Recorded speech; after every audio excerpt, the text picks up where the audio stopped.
شيخنا وعلمنا وتجدنا حفظ الله ورحمه وسلم وثنا بما الشافعي هذا المسلمين وشكرا بما صلى الله عليه وسلم وسلم بما الله وشكر رحمه الله وإلى حضرة النبي المصطفى محمد صلى الله عليه وسلم الفاتحة. أعوذ بالله من الشيطان الرجيم. بسم الله الرحمن الرحيم. الحمد لله رب العالمين الرحمن الرحيم مالك يوم الدين إياك نعبد وإياك نستعين اهدنا الصراط المستقيم صراط الذين أنعمت عليهم غير المغضوب عليهم ولا الضالين آمين. السلام عليكم ورحمة الله وبركاته. الحمد لله رب العالمين وبه نستعين على أمور الدنيا والدين والصلاة والسلام على أشرف المرسلين سيدنا مولانا محمد وعلى آله وأصحابه أجمعين. سبحانك لا علم لنا إلا ما علمتنا إنك أنت العليم الحكيم. رب اشرح لي صدري ويسر لي أمري واحلل عقدة من لساني يفقهوا قولي. أما بعد فإن أصدق الحديث كتاب الله تعالى وخير الهدي هدي محمد رسول الله وشر الأمور محدثاتها وكل محدثة بدعة وكل بدعة ضلالة وكل ضلالة في النار. Hadirin jamaah yang dirahmati Allah sekalian, alhamdulillah kita banyak bersyukur kepada Allah Subhanahu wa taala. Malam ini kita dapat hadir di masjid yang kita cintai ini. Kita melaksanakan sembahyang maghrib berjamaah dan selanjutnya kita lanjutkan i'tikaf kita dengan kita duduk di majelis ilmu. Kita mempelajari hadis-hadis Rasulullah SAW yang semoga ini akan menjadi ilmu yang bermanfaat bagi kita sekalian. Jamaah sekalian, sebelum kita mulai ta'lim kita baca satu Al-Fatihah untuk kesembuhan salah seorang jamaah kita yang rutin juga datang berjamaah, datang mengikuti ta'lim. Namanya kalau tidak salah Pak Nana. Betul Pak Nana? Hah? Pak Nana ya? Saya kalau namanya kurang-kurang ingat, kalau wajah mungkin ya di sini ya. Katanya sakit, jadi kita bacakan Fatihah. Mudah-mudahan dengan keberkahan surah Al-Fatihah Allah angkat penyakitnya, Allah sehatkan badannya, dan semoga beliau dapat kembali bersama kita di masjid ini, sholat berjamaah dan ta'lim bersama-sama lagi. Al-Fatihah biniyati syifa husnul yakin. Allah yashfa Allah shifaan ajilan ghayra ajil shifaan taman shifaan la yaghadiru saqama bila hadratin bi al-Fatihah. A'udzu billahi minasyaitonir rajim. Bismillahirrahmanirrahim. Alhamdulillahi rabbil alamin.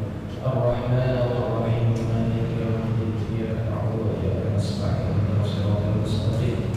Siratal ladzina an'amta 'alaihim ghairil maghdubi 'alaihim waladdallin. Baik, jemaah sekalian yang dirahmati Allah, kita akan meneruskan ta'lim kita hadis yang ke-13 insyaallah. Bismillahirrahmanirrahim. Qala al-musannif rahimahullahu ta'ala wa nafa'ana bi ulumihi fid dharain amin. Qala radhiyallahu anhu. Hadis yang ke-13 an Abi Hamzah Anas bin Malik radhiyallahu anhu khadim Rasulullah sallallahu alaihi wasallam عن النبي صلى الله عليه وسلم قال لا يؤمن أحدكم حتى يحب لأخيه ما يحب لنفسه. رواه البخاري ومسلم. Dari Abu Hamzah Anas bin Malik radhiyallahu anhu, pelayan Rasulullah sallallahu alaihi wasallam, bahwa Nabi sallallahu alaihi wasallam bersabda, tidak sempurna iman seseorang dari kalian hingga dia mencintai kebaikan untuk saudaranya sebagaimana dia mencintai kebaikan untuk dirinya sendiri. Hadis riwayat Bukhari dan Muslim. Baik jemaah sekalian yang dirahmati Allah, hadis ini kita sudah buka mengenai biografi riwayat hadis dari peringkat sahabat, yaitu Sayyidina Anas bin Malik. Pada minggu yang lalu kita sudah ceritakan sedikit tentang beliau. Ada yang saya ingin tambahkan sedikit tentang beliau.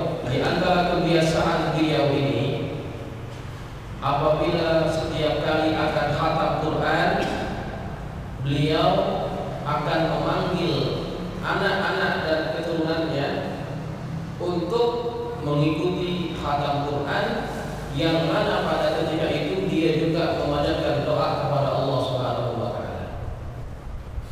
Ini kita jadikan kebiasaan baik. Kalau kita akan khatam, kita kan punya kebiasaan di rumah, kita selalu baca dari satu lembar ke lembar, satu juz. Ketika akan khatam, tirulah kebiasaan daripada Anas bin Malik, yaitu apa? Dia mengumpulkan anak-anaknya, keturunannya, kemudian ketika itu dia berdoa kepada Allah, tentunya untuk dirinya dan juga untuk anak-anak dan keturunannya. Kenapa dipanggil anak-anaknya untuk hadir sekali pada majelis khatam Qur'annya? Karena ketika orang mengkhatamkan Quran itu adalah salah satu waktu yang sangat mustajab ketika orang berdoa kepada Allah. Maka jangan tinggalkan berdoa setiap kali kita khatam Quran. Kalau kita lihat Quran kita di belakang itu ada doa, ya.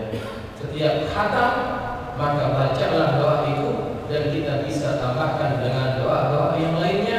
Yang kalau kita tidak paham bahasa Arab, kita bacalah dalam bahasa Indonesia.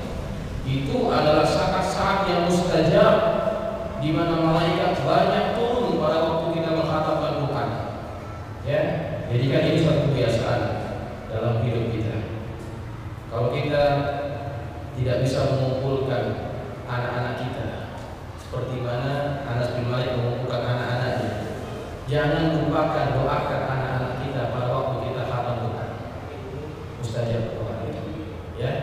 Baik, yang sekalian yang dirahmati Allah,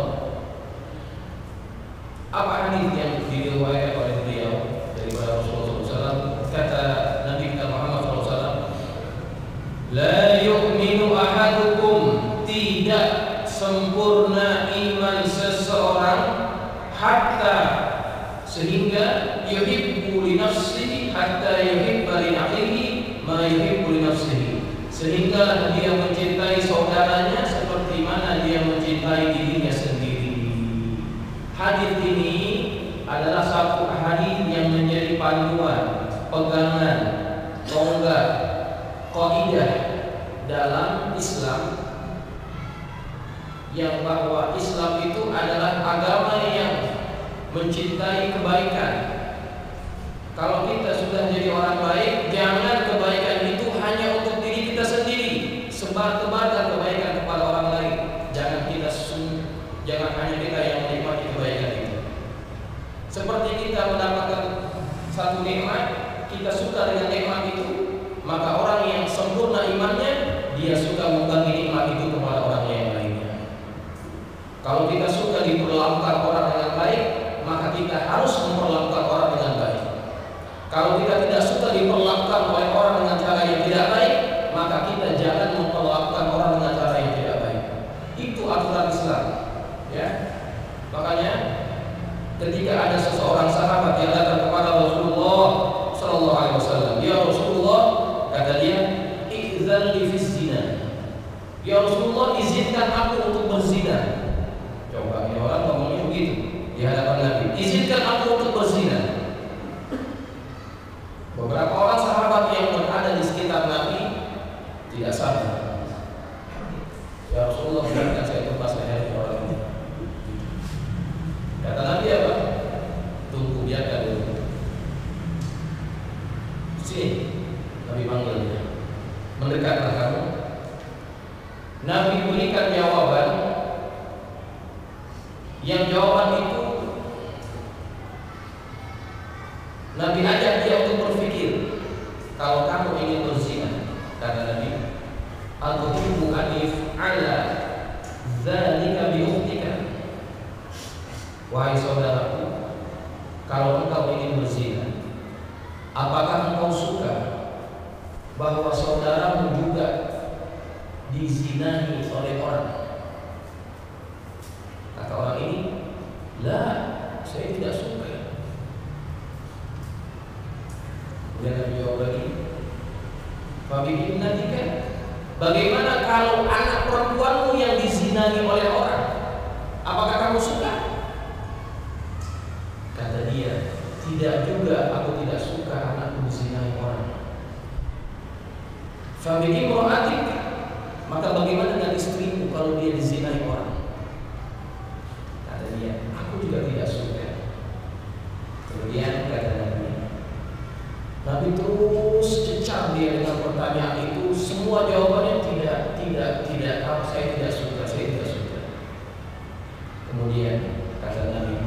Fa'akrih ma karahallahu ta'ala, maka bencilah apa-apa yang Allah benci.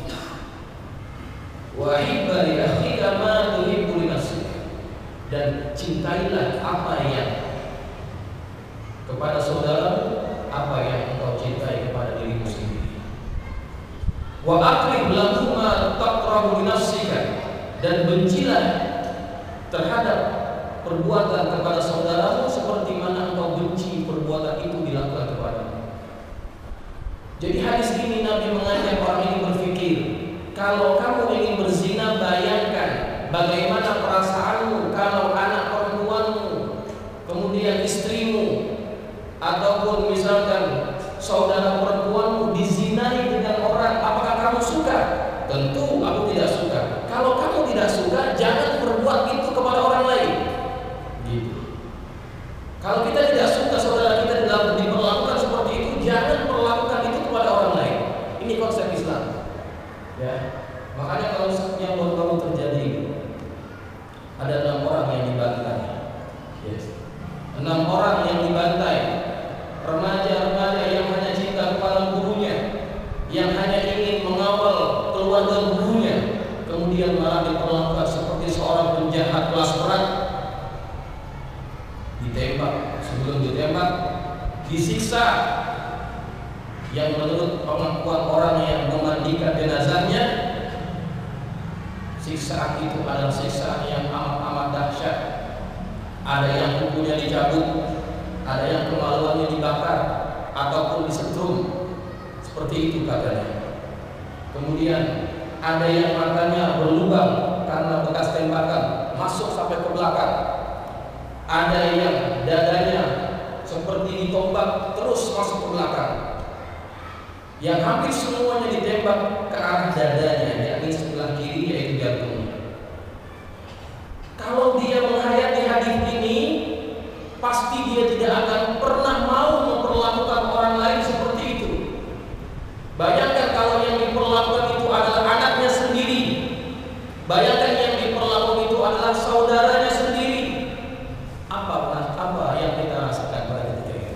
Pasti marah, pasti tidak suka. Maka kalau orang yang betul-betul beriman, yang sempurna imannya, pasti dia tidak akan mengerjakan perbuatan keji itu. Tetapi orang-orang ini seolah-olah gelap matanya, sanggup menyiksa orang-orang yang seperti itu, yang tidak sesuai dengan nilai-nilai Islam.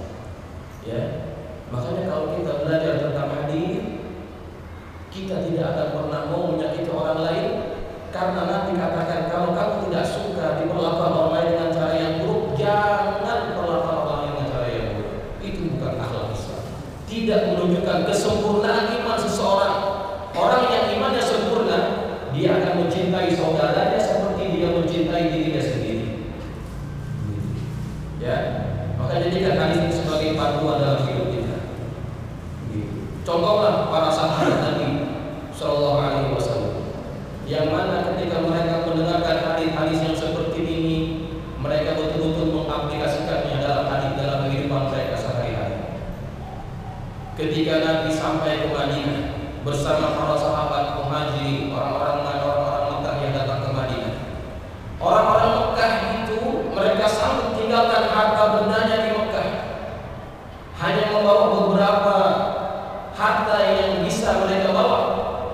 Datang ke Madinah, mereka menjadi orang miskin, padahal ada di antara mereka ketika hidup di Mekah jadi orang kaya. Tinggal ke Madinah, hartanya tidak seperti itu. Hartanya tidak banyak, menjadi orang biasa-biasa saja. Kemudian apa yang Nabi lakukan? Nabi mempersaudarakan antara orang muhajirin dengan orang-orang Ansor. Dipersaudarakan mereka seperti persaudaraan kandung. Sayyidina Hamzah dipersaudarakan dengan Zaid bin Harithah. Kemudian di antara sahabat yang lain yang bernama Abdurrahman bin Auf dipersaudarakan dengan Sa'ad bin Rabi. Persaudaraan ini melebihi persaudaraan kandung sebetulnya yang mereka rasakan pada ketika itu. Sampai-sampai mereka ingin mewariskan harta mereka kepada saudara yang baru dipersaudarakan itu.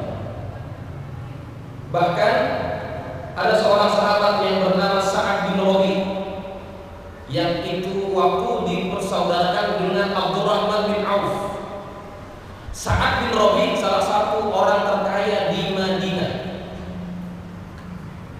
Ketika dia dipersaudarakan dengan Abdurrahman bin Auf, dia berkata kepada saudara barunya itu, "Wahai saudaraku, saya termasuk salah satu orang terkaya di Madinah," kata dia. "Hari ini ambil separuh hartaku, ambil untuk kamu." Diberikan. Kemudian Sa'ad bin Rabi memiliki istri lebih dari satu. "Wahai saudaraku, saya memiliki lebih dari satu orang istri. Kamu pilih yang mana satu yang kamu sukai. Aku akan ceraikan dia setelah habis masa iddahnya, nikahi dia." Ada orang yang kayak gitu, dengan saudara yang baru dipersaudarakan, bukan saudara kandung, hanya saudara seiman, dipersaudarakan oleh Nabi, tetapi cintanya kepada saudaranya begitu luar biasa. Bukan saja hartanya yang diberikan separuh kepada dirinya, tetapi dia sanggup memberikan istrinya, dia ceraikan, kemudian dikawinkan kalau sudah selesai masa iddah. Cinta kepada saudaranya. Seperti itu cintanya para sahabat kepada saudara yang lain. Tapi Abdurrahman bin Auf bukan orang yang lagi mumpung, ya, mumpung dikasih harta, saya ambil. Tidak begitu Abdurrahman bin Auf. Ketika mendengar diberikan harta itu kepada dirinya, dia menolak dengan cara yang halus. "Terima kasih, tetapi saya hanya minta tolong tunjukkan di mana pasarnya," kata Abdurrahman bin Auf. "Tunjukkan aku di mana pasarnya." Itu yang dia minta. Abdurrahman bin Auf kemudian dia berniaga di pasar. Pada awalnya dia tidak punya modal. Kemudian dia menjadi kuli-kuli panggul. Dari upah yang dia dapat dikumpul. Kemudian dia jadikan modal usaha. Jadilah usahanya itu terus maju sampai sahabat ini Abdurrahman bin Auf menjadi sahabat yang paling kaya di antara sahabat Nabi. Pada awalnya dia tidak mempunyai harta, diberikan harta dia menolaknya. Dia hanya minta ditunjukkan di mana pasarnya. Dia menjaga dirinya, menjaga kehormatannya. Akhirnya dia menjadi orang yang paling kaya di Madinah. Ini Abdurrahman bin Auf. Cinta di antara para sahabat mengalahkan cinta sesama saudaranya sendiri.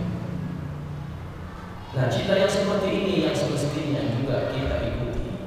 Kita mencintai saudara kita. Ini kan semua saudara kita.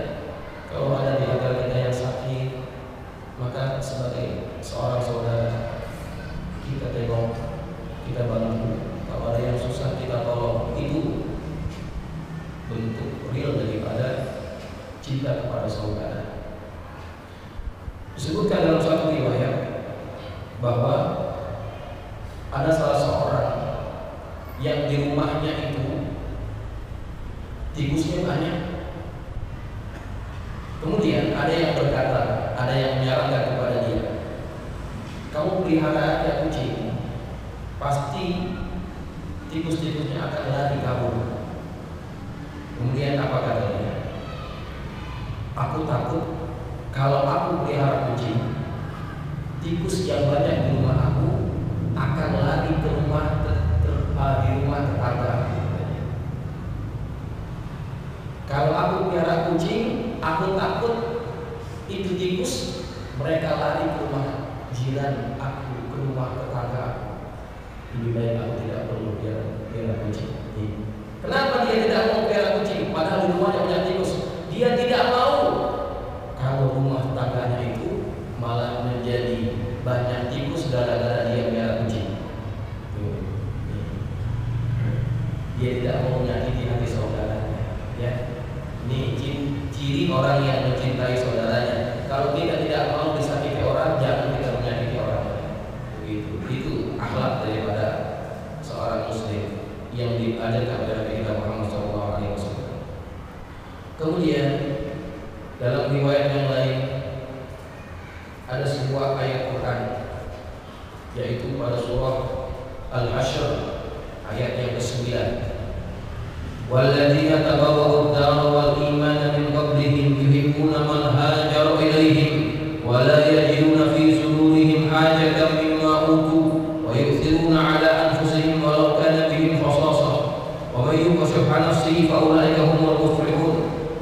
Kata Allah Subhanahu wa taala, dan orang-orang Ansar yang telah menempati kota Madinah dan telah beriman sebelum kedatangan mereka para orang Muhajirin, mereka mencintai saudaranya, mereka mencintai orang yang berhijrah ke tempat mereka, dan mereka tidak menaruh keinginan dalam hati mereka terhadap apa yang diberikan kepada mereka, yaitu kepada orang Muhajirin.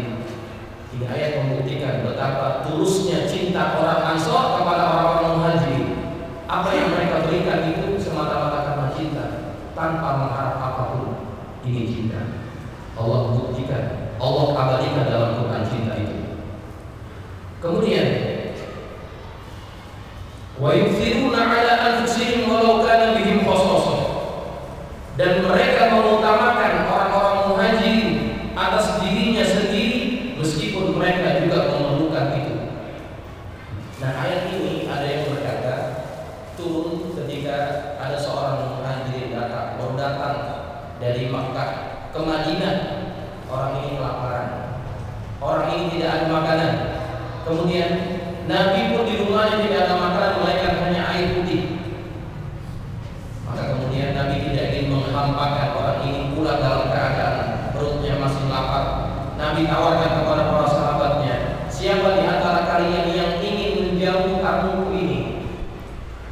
Kemudian ada seorang sahabat angkat tangan. Sahabat ini namanya Abu Talha. Saya ya Rasulullah, saya yang akan menjamu tamu ini. Dia bawa tamunya ini ke rumah. Kemudian dia tanya istrinya, wahai istriku, saya bawa tamunya Rasulullah. Dia datang ke sini dalam keadaan perutnya lapar. Apa makanan yang kita ada di rumah? Kata istrinya, makanan yang cuma ada di rumah hanya makanan untuk anak kita saja, Bang. Itu aja yang kita punya, makanan untuk anak kita. Kemudian kata si suaminya, kalau begitu kamu tidurkan anak kita, masak makanan itu, hidangkan kepada dia. Kemudian ketika nanti sudah siap makanannya, kamu padamkan pelita di kamar kita. Maka diikuti semua pesan-pesan suaminya itu. Dimasak makanan anaknya itu. Itu aja makanan yang mereka punya pada hari itu. Kalau itu habis sudah makanannya. Maka dimasak, kemudian diberikan kepada tamunya Rasulullah yang datang ke rumah kita. Dipersilakan makan, kemudian ditinggal dia sendirian. Dia masuk ke dalam kamarnya yang lampunya sudah dipadamkan, yang pelitanya sudah dimatikan. Kenapa dimatikan? Supaya tamunya ini tidak merasa segan dan malu. Di dalam kamar itu, suami istri ini sebetulnya mereka masih dalam keadaan lapar, tapi mereka pura-pura makan. Mereka padamkan lampunya supaya tamu ini tidak tahu apa yang mereka sedang makan. Padahal tidak ada apa-apa di piring mereka. Mereka pura-pura makan seperti seorang yang sedang makan. Padahal di piringnya tidak ada apa-apa. Lantaran apa? Lantaran hanya karena ingin memuliakan orang yang baru datang itu, yang juga saudara mereka. Wa yu'thiruna 'ala anfusihim walau kana bihim khasasah. Mereka mengutamakan orang lain daripada diri mereka sendiri, padahal mereka itu memerlukannya. Ketika pagi hari bertemu orang ini kepada Rasulullah, sahabat yang menjamu tamu Rasulullah ini datang ke rumah Rasulullah. Rasulullah menyambut orang ini dengan wajah yang tersenyum. Karena apa? Bangga dengan perbuatan sahabatnya ini malam tadi, yang Allah turunkan ayat itu memuji perbuatan mereka. Mereka mengutamakan saudaranya daripada diri mereka sendiri, walaupun mereka sangat memerlukannya. Wa yu'thiruna 'ala anfusihim walau kana bihim khasasah. Ini bukti cinta yang betul-betul cinta sejati kepada saudaranya. Kalau kita punya cinta yang seperti ini, baru kita mempunyai cinta yang sempurna. Karena apa? Kata Nabi, la yu'minu ahadukum, tidak sempurna iman seseorang hatta yuhibba li akhihi ma yuhibbu li nafsihi, sampai dia mencintai saudaranya seperti dia mencintai dirinya sendiri. Tuh, begitu cara kita diajak oleh Nabi supaya kita mempunyai cinta kepada saudaranya. Kalau masing-masing kita punya cinta seperti itu kepada saudara kita, pasti kampung ini jadi kampung yang baik, kampung yang senantiasa dipenuhi dengan cinta dan kasih sayang. Oh, itu yang diajarkan Nabi kepada kita seperti itu.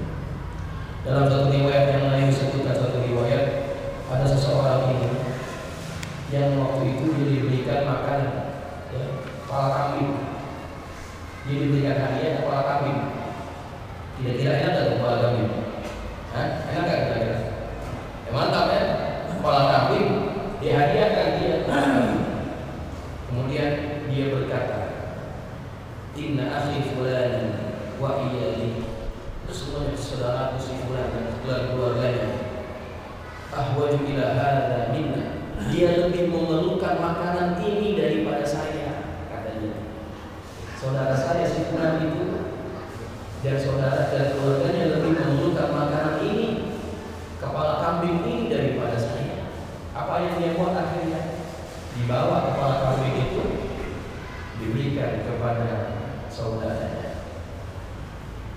Kemudian saudaranya ini ketika dapat hadiah juga berkata perkataan yang sama.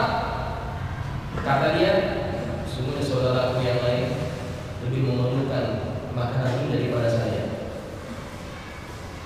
Seharusnya aku berikan kepada dia, diberikan kepada saudaranya yang lain. Terus setiap yang diberikan merasakan itu juga perasaannya. Sampai 7 orang muter kepala kambing. Akhirnya kemana? Akhirnya itu kepala kambing. Itu kepala kambing akhirnya kembali kepada orang yang pertama. Dia terkejut. Loh, kok kepala kambingnya kembali kepada saya? Semuanya merasa tidak memerlukan. Semuanya merasa ada yang lebih memerlukan. Saudaranya. Akhirnya kembali kepada dia. Coba. Karena apa? Karena cintanya, sayangnya kepada saudaranya. Dia lihat saudaranya lebih memerlukan, diberikan itu kepada saudaranya. Ini cinta yang sejati. Yang seperti ini yang perlu kita ada. Kalau kita kan enggak ya, kita lain, kita nih. Ya. Kita kasih orang biasanya yang kita udah nggak teman, yang kita nggak suka, ya. Ada orang bawain kita kue akar kelapa, gitu. Kita cobain, atau keras banget kue gitu, ya. Kita gigit keras akar kelapa, gitu ya. Bakar kelapa yang beneran, kue akar kelapa. Kita makan keras, kalau saya makan, kasih dia orang, kasih orang. Ini orang yang dapat kuenya, cobain juga, keras juga. Kata dia, kalau saya dimakan, kasih orang lagi. Setiap yang dikasih nggak mau makan, terus muter. Akhirnya kemana? Datang lagi ke rumah orang yang pertama. Lah ini kue saya ini, balik lagi ke rumah saya. Itu kalau kita, ya. Kalau kita begitu, yang kita kasih kepada orang yang kita sudah tidak pakai, yang kita sudah tidak suka, yang kita sudah tidak mau, itu kita. Derajat kita jauh dengan para sahabat Nabi. Sahabat Nabi memberikan sesuatu yang masih dia cinta, yang masih mereka perlukan. Itu bukti cinta kepada saudara. Ya, kalau kita kalau ketemu ustaz aja, kasih ustaz yang bagus, gitu, ustaz. Tapi kalau sama jamaah yang biasa-biasa, kayak gitu ya, ini yang perlu kita usahakan dalam diri kita. Berikan kepada saudara kita, jiran kita, tetangga kita, sesuatu yang masih juga kita cintai, yang masih kita juga sayangi. Itu baru namanya cinta kepada saudaranya. Kalau kita tidak suka diberikan benda itu daripada orang, jangan kita berikan benda itu kepada orang lain. Kalau kita dikasih tidak mau, masa kita ngasih orang yang dia begitu? Ya, itu bukan termasuk cinta yang sempurna. Kata Nabi begitu, la yu'minu ahadukum hatta yuhibba li akhihi ma yuhibbu li nafsihi. Tidak sempurna iman seseorang sehingga dia mencintai saudaranya seperti dia mencintai dirinya sendiri. Kalau kita tidak suka diberikan benda-benda yang seperti itu, hadiah-hadiah yang tidak bernilai, maka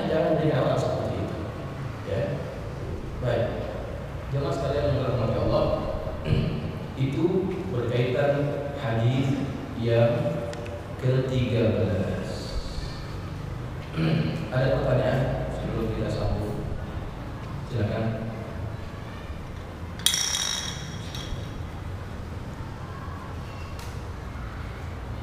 Tidak ada ya? Tidak ada pertanyaan.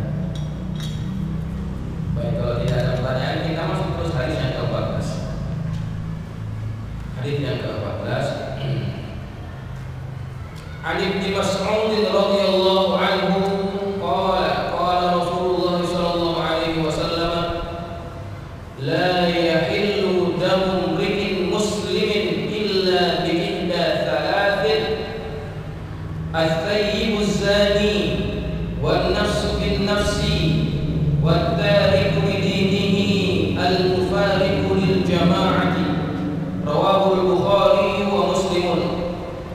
Dari Ibnu Mas'ud radhiyallahu anhu, dia berkata, Rasulullah sallallahu alaihi wasallam bersabda, tidak halal darah seorang muslim kecuali karena salah satu dari tiga hal. Pertama, orang yang sudah menikah tapi berzina. Kedua, membalas jiwa dengan jiwa, yakni kisos. Dan yang ketiga, orang yang murtad dari agama Islam dan keluar dari jamaah kaum muslimin. Hadis riwayat Bukhari dan Muslim. Baik, jemaah sekalian yang dirahmati Allah Subhanahu wa taala.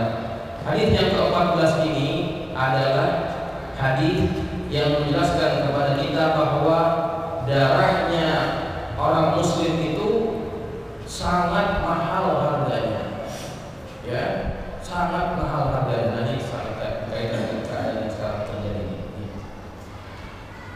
Bahwa seseorang muslim itu darahnya halal untuk ditumpahkan karena tiga hal saja.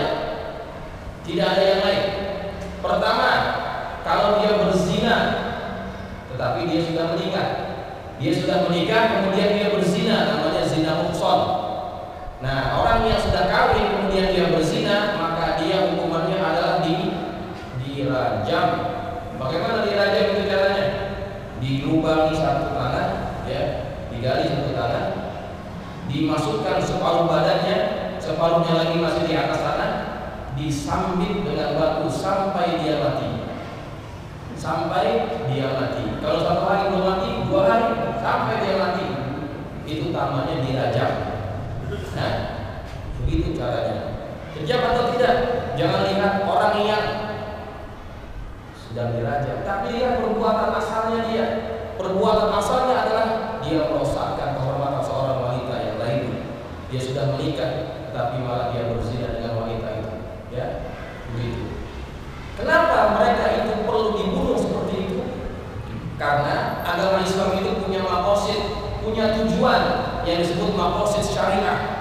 Ada 5. Maqasid syariah ada 5. Yang pertama, hifzuddin, menjaga agama. Yang kedua, hifzun nafs, menjaga jiwa. Yang ketiga, hifzul aql, menjaga akal. Yang keempat, hifzul mal, menjaga akal. Hifzul mal, menjaga harta. Yang kelima, apa yang kelima? Hifzul din, hifzul nafs, hifzul aql. Yang kelima, hifzul nasab, ataupun hifzul nasab, menjaga keturunan. Kelima, jaga agama, jaga jiwa, jaga harta, jaga akal, jaga keturunan. Maka semua hukum-hukum dalam agama Islam tujuannya menjaga yang 5 ini. Maka kalau ada orang berzina, dia sudah mencoba merusakkan yang salah satu dari 5 tadi. Apa itu? Hifzul nasab, hifzul nasab, menjaga keturunan. Maka orang ini wajib diapakan? Dibunuh. Ya, wajib dibunuh. Kalau dia berzina dan dia sudah menikah, dirajam caranya seperti itu. Begitu caranya. Nah, kemudian yang kedua, orang yang halal dibunuh kalau dia orang yang beragama Islam adalah wan nafsu bin nafsi, orang yang membunuh, membalas jiwa dengan jiwa. Kalau dia membunuh orang lain, maka hukumannya apa? Kisos. Apa itu kisos? Dibunuh juga. Kalau dia membunuh orang lain, hukumannya adalah dibunuh juga. Ya, maka hati-hati, darah orang Islam itu sangat berharga. Ya, Satu jiwa ditumpahkan, satu jiwa dibunuh, itu dosanya lebih besar daripada meruntuhkan Ka'bah. Hati-hati, jangan asal-asal kita menganggap remeh darah seseorang itu. Ya, apalagi kalau kita aparat keamanan, jangan menganggap enteng, tanpa kita punya kuasa, punya senjata, kemudian kita tembak orang sembarangan tanpa hak. Belum tentu salahnya lagi, sudah dibunuh orang tersebut, apalagi disiksa. Hati-hati. Wa may yaqtul mu'mina muta'ammidan fajaza'uhu jahannam. Kata Allah Subhanahu wa taala, barang siapa yang membunuh seorang mukmin dengan sengaja, fajaza'uhu jahannam, balasannya adalah neraka jahanam. Orang ini pasti masuk neraka jahanam kalau membunuh satu orang muslim dengan sengaja. Bukan hanya dimasukkan dalam neraka. Wa ghadiballahu alaihi, Allah murka kepada dia. Wa la'anahu, Allah melaknat dia. Wa 'adahu 'adzaban muhina. Wa 'adahu 'adzaban alima. Allah menyiapkan baginya azab yang sangat pedih nanti pada hari kiamat. Dia akan diadab. Nauzubillah wa iyyakum. Maka jangan main-main ini dengan nyawa seseorang muslim. Tidak boleh menumpahkan jiwa seorang muslim dengan semena-mena. Hati-hati, ya, bahasanya itu neraka jahanam Allah sudah janjikan kepada orang tersebut. Ya, maka kalau orang yang pernah membunuh orang yang 6 orang itu dia tidak bertobat, tunggulah balasan daripada Allah Subhanahu wa taala. Ya, tidak peduli siapa yang menyuruh. Kalau itu sudah perkara yang melanggar perintah agama, maka dia akan mendapatkan ganjaran yang Allah sudah janjikan kepada dia. Pasti masuk neraka itu orang kalau dia tidak bertaubat dari dosa-dosa. Kalau dia mau bertaubat, bagaimana cara taubatnya? Kalau kita menerapkan hukum Islam, ya kan, an-nafsu bin nafsi, jiwa dengan jiwa. Kalau dia membunuh orang, dia wajib dibunuh. Itu hukum qisas namanya. Ya, wajib dibunuh kalau dia membunuh orang lain. Apalagi dengan cara yang kejam seperti itu. Nauzubillah wa iyyakum. Maka hati-hati ya kalau kita juga marah kepada orang yang mencuri barang kita, mencuri motor kita. Jangan main hakim sendiri, bahaya. Ya, ada maling ketangkep, kita pukulin. Kita ambil balok, kita timpa palanya, mati dia. Hati-hati. Itu bukan hak kita untuk membunuhnya. Marah sih memang marah, tapi jangan sampai menjatuhkan ataupun menumpahkan darah. Ya, nih orang Islam boleh dibunuh sebabnya 3 aja. Zina, karena dia membunuh juga, kecuali murtad. Ini 3 aja. Yang lain jangan. Kalau mencuri juga jangan dibunuh. Tentang marah kita ikut-ikutan memukul orang. Jangan, itu nggak boleh. Ya, kalau dia mati dengan pukulan kita, kita termasuk orang yang membunuh orang lain dengan sengaja. Jadi bahkan kalau kita pukul orang lain, kita berantem, kita pukul dia, giginya patah. Giginya patah itu juga ada diatnya, ada ganti ruginya. Ya, ada ganti ruginya. Apalagi kalau sampai cacat, misalnya dibunuh ganti ruginya. Satu jiwa itu diatnya seharga 100 ekor unta. Kalau misalkan keluarganya ingin memaafkan, ya, kalau keluarganya ingin memaafkan, ya mungkin orang itu bisa terbebas daripada hukuman mati. Tetapi ada diatnya. Kalau masalah hukum Islam mesti bayar ganti rugi. Seharga berapa? 100 ekor unta untuk 1 nyawa. Mahal harga seorang muslim itu. Jangan sampai dilupakan sembarangan. Ya, dosanya itu luar biasa besar. Alhamdulillah boleh yang juga. Kemudian yang ketiga adalah kata Nabi, at-tariku lidinihi al-mufariqu lil jamaah.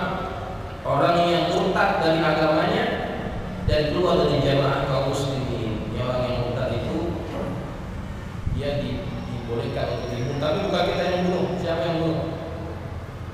Pemerintah, hakim. Tapi ada prosesnya. Kalau dia murtad, disuruh dia bertaubat kembali kepada agama Islam.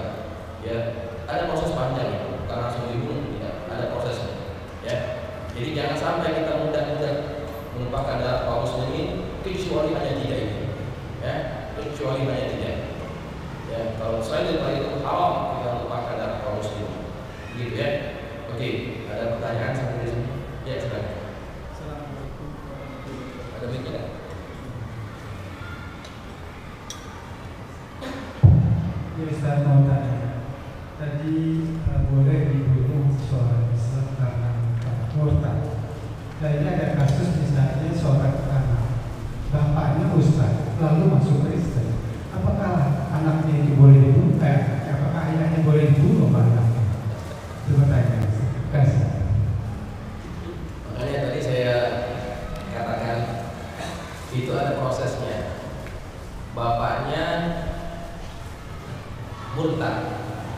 Kemudian apakah anak yang boleh membunuh bapaknya?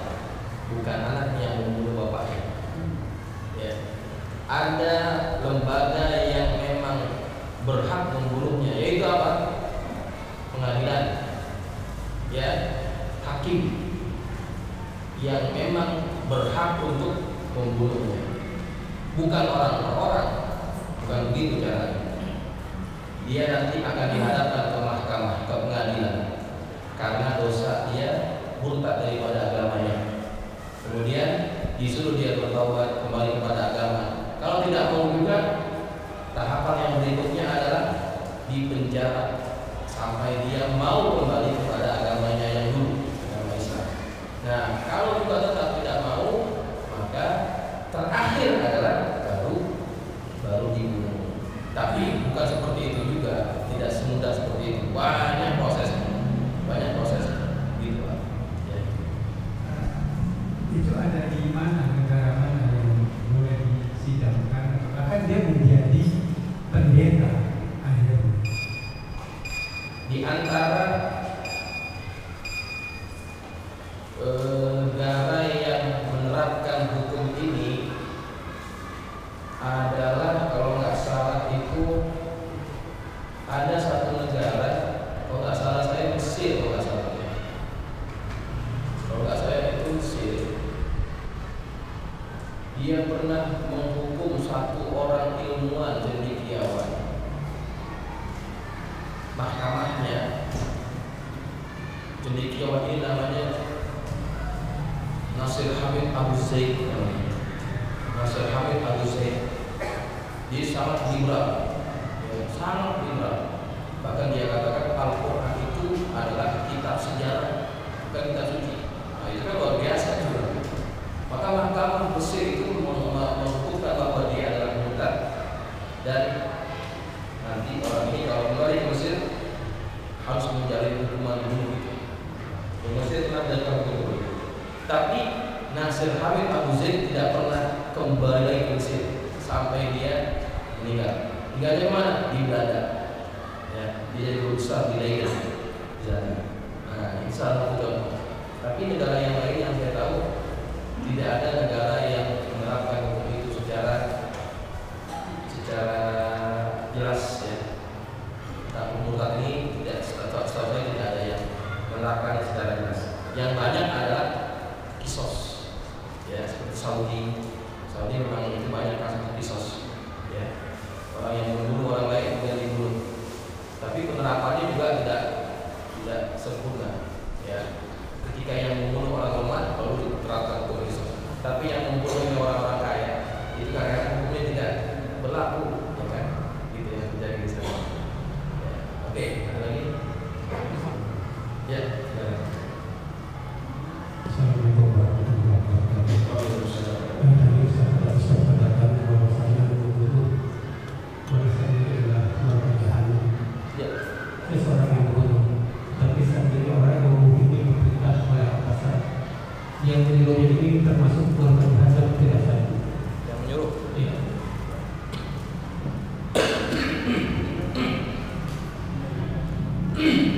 Kalau orang yang membunuh orang lain, hukumnya tadi yang saya sebut seperti awal Al-Quran adalah neraka jahanam.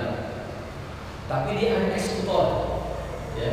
Ada otaknya, ada aktor intelektualnya. Apakah yang kena hukuman nanti di neraka adalah eksekutornya saja ataupun aktor intelektualnya? Semua kena. Eksekutornya kena, termasuk otaknya juga.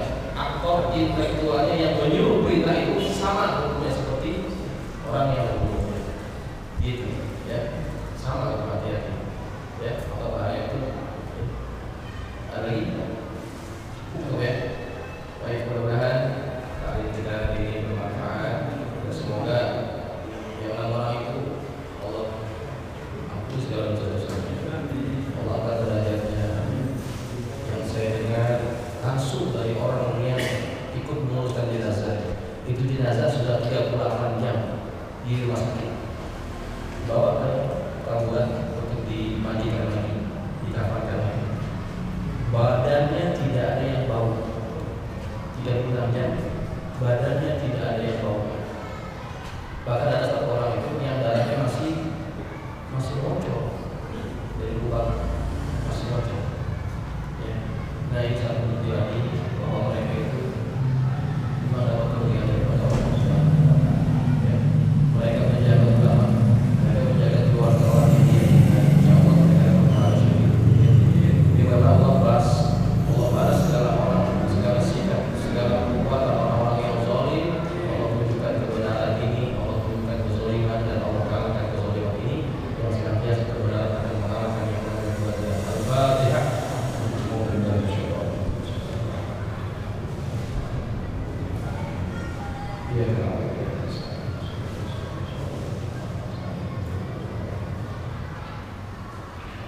Bismillahirrahmanirrahim. Alhamdulillahirabbil alamin wassalatu wassalamu ala asyrofil mursalin sayyidina Muhammadin wa ala alihi wa ashabihi ajma'in.